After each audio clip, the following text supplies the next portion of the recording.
मेरा संबंध बजाज परिवार से है। हमारे घर में, माहौल में तकरीबन हर रोज एक नाम गूंजता रहता है। ये नाम है मेरे पूज्य परदादा जमनालाल बजाज का। हम बच्चों से लगातार ये अपेक्षा की जाती है कि हम उनके बताए रास्तों पर चलें। जो आदर्श और जीवन मूल्य उन्होंने स्थापित किए, हम भी उन्हें अपनाएं। मेरे पूज्य परदादा जी को सब लोग काका जी कहा करते थे। मैं भी सुविधा के लिए इसी नाम का प्रयोग करूंगा। काका जी के बारे में सबसे ज्यादा रोचक बात यह है कि उनके 3 पिता थे। एक तो जन्मपिता, दूसरे वो जिन्होंने उन्हें गोद लिया, और तीसरे वो जिन्हें काका जी ने खुद तलाश किया, या यूं कह लें कि गोद लिया। सन 1920 का जमाना था वो। नागपुर में भारतीय राष्ट्रीय कांग्रेस का अधिवेशन चल रहा था। काका जी इस अधिवेशन के स्वागताध्यक्ष थे। इसी अधिवेशन के दौरान एक दिन वो गांधी जी के सामने जा खड़े हुए। बापू, मैं आपसे कुछ मांगना चाहता हूँ। बदले में क्या दोगे? बापू, मैं देने ही आया हूँ।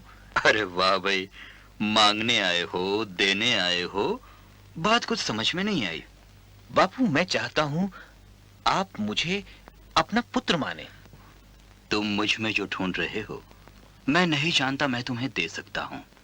मैं तो खुद अपना रास्ता तलाश कर रहा हूँ।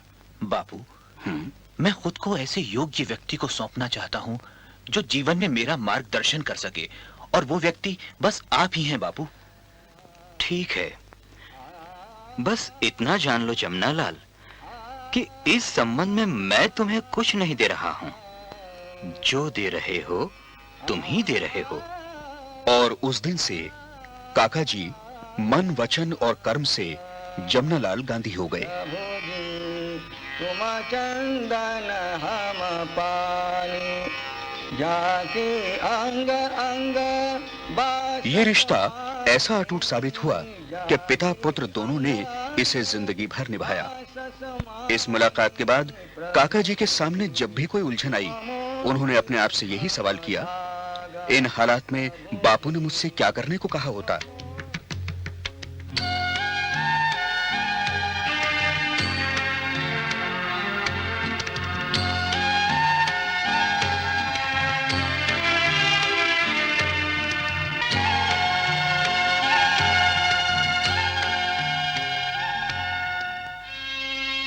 सौ साल पहले देश की कई दूसरी रियासतों की तरह जयपुर में भी अंग्रेज पॉलिटिकल एजेंट अपने पांव जमा चुका था।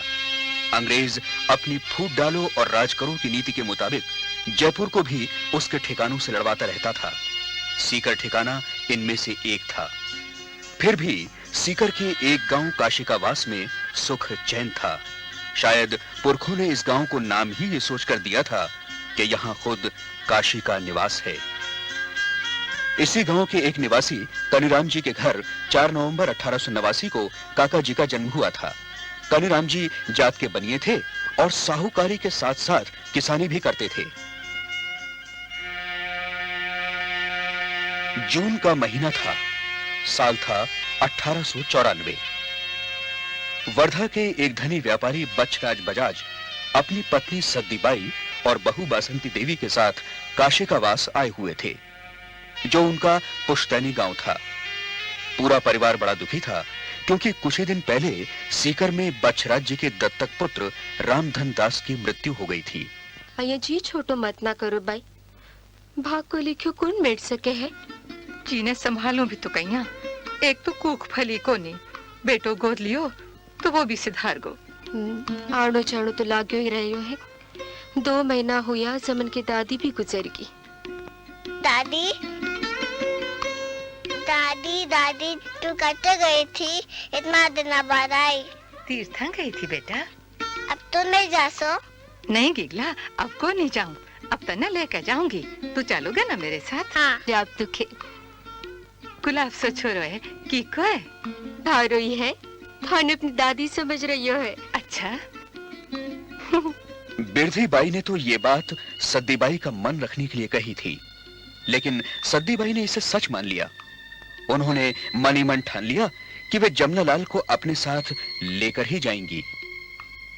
या रख लो, इके छोटी सी भेंट। देखो सेठ जी, जमन की माँ के मुंह से निकल गए हो तो जमन को आप ले जाओ, पर मेरे से अधर्म मत करवाओ। मैं बालक को बेच को नहीं रहा हूँ। भाई लोगा थे ही ना ने समझाओ। सेठ जी पीछा मत दो, जमीन ले दो। मेरो मन कौन नहीं माने, मन न पाप के कुआं में मत ढकेलो। तो मैं भी को नहीं ले जाऊं छोरा ने, हो जान दो हमारा वंश खत्म। चालूट आपा ने ई गांव से कुछ को नहीं लेनो। आपा ही समझ ले सा कि ई गांव से अपनो कोई लेने दोनों कौन थो। देखो सेठ जी, इत तो गुमान भी ठीक को नहीं। थारे पास पैसा ज्यादा हो तो कुआं खुदवा दो गांव के वास्ते, सबको भली हो जासी। थारे इस धर्म के काम से मैं भी अधर्म से बच जासूं। बड़ों के इस लेन देन में उस नन्हे से बालक ने क्या खोया वो नहीं जानता था।